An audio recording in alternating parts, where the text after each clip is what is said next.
That is why I said earlier that it wasn't a great day for reconciliation. But as Brigadier Mofokeng pointed out, the Truth Commission is the forum to vent this kind of frustration. On to the men in blue. It is probably safe to say that the majority of human rights violations committed the last 3 decades were the work of members of the former South African police force. Several former police generals and some of their high-ranking subordinates appeared before the Commission to explain their role during especially the turbulent 1980s. First to testify was General Johan van der Merwe, South Africa's last apartheid police commissioner.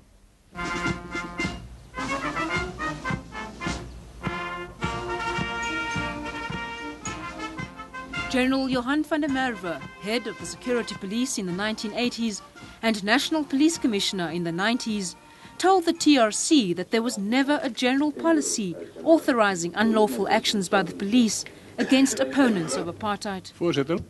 Mr. Chairman, often during my evidence given to the Amnesty Committee and also before the investigative unit, that there had never been a clear instruction by the previous government or the State Security Council that any unlawful deed which was a violation of human rights had to be committed.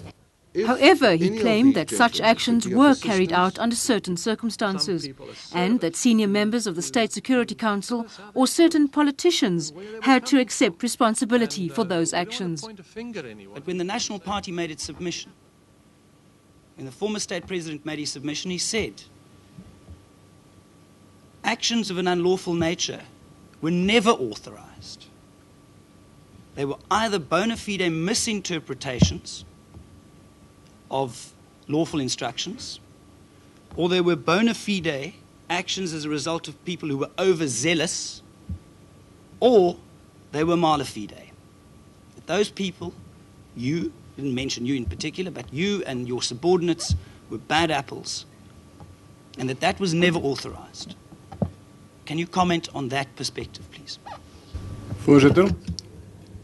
Mr. Chairman, I've already testified before the Amnesty Committee and before the investigative team, and I've confirmed that certain instructions were given with the approval of the Minister. I do not doubt that at all. He would have informed the State Security Council. General van der Merwe challenged former State President de Klerk's claim that the National Party government had never authorized human rights crimes. If that is denied, that the previous government, in this case, specifically the State Security Council, did not have knowledge of certain unlawful actions, that is not true.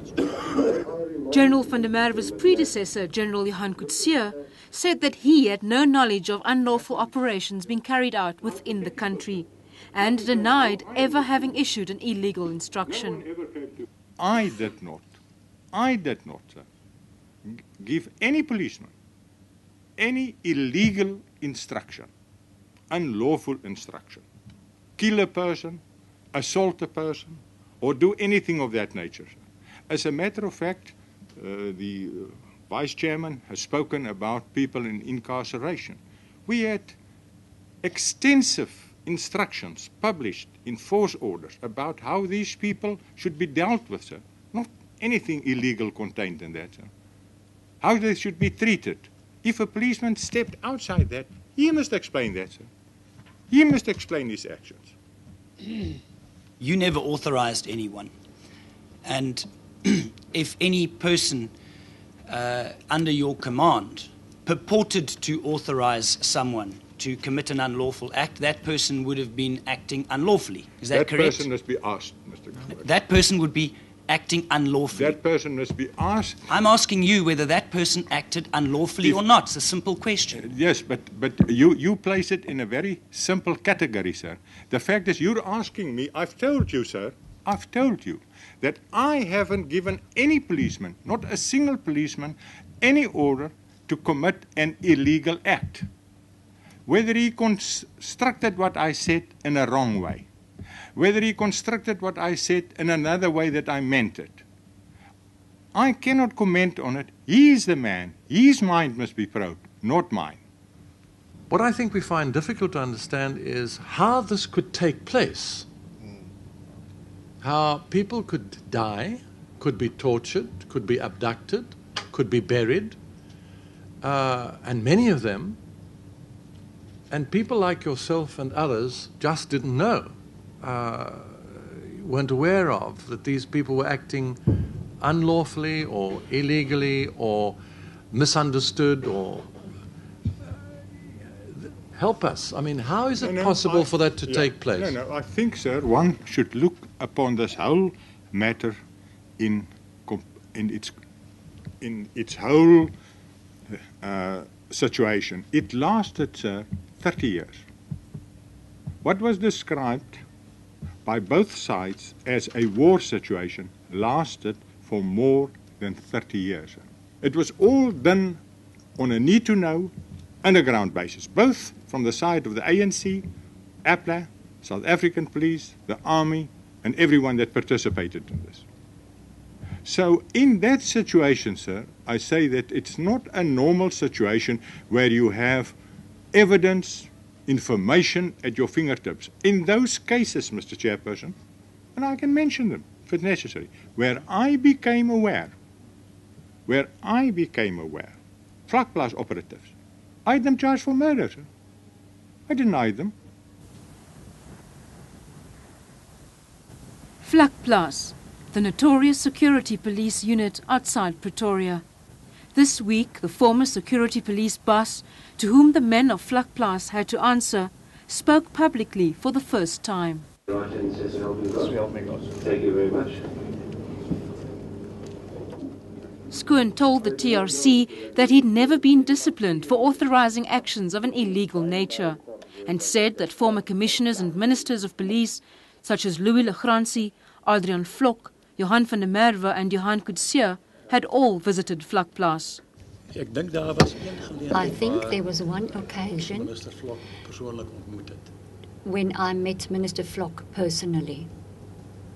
From that meeting and from that interaction, would you have gained any insight into the minister's view in regard to the approach adopted by the security police that we've been talking about?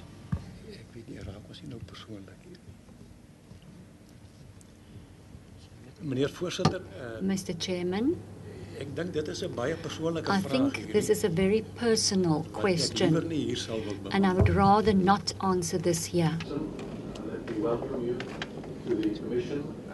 Former security policeman and military intelligence agent Craig Williamson says he still finds it surprising that politicians in the upper echelons of the security forces say they did not know about covert operations conducted in the name of apartheid. He says that he and his security forces colleagues cannot accept all the blame. Our weapons, ammunition, uniforms, vehicles, radios, and other equipment were all developed and provided by industry. Our finances and banking were done by bankers, who even gave us covert credit cards for covert operations. Our chaplains prayed for our victory, and our universities educated us in war. Our propaganda was carried by the media, and our political masters were voted back into power time after time with ever-increasing majorities.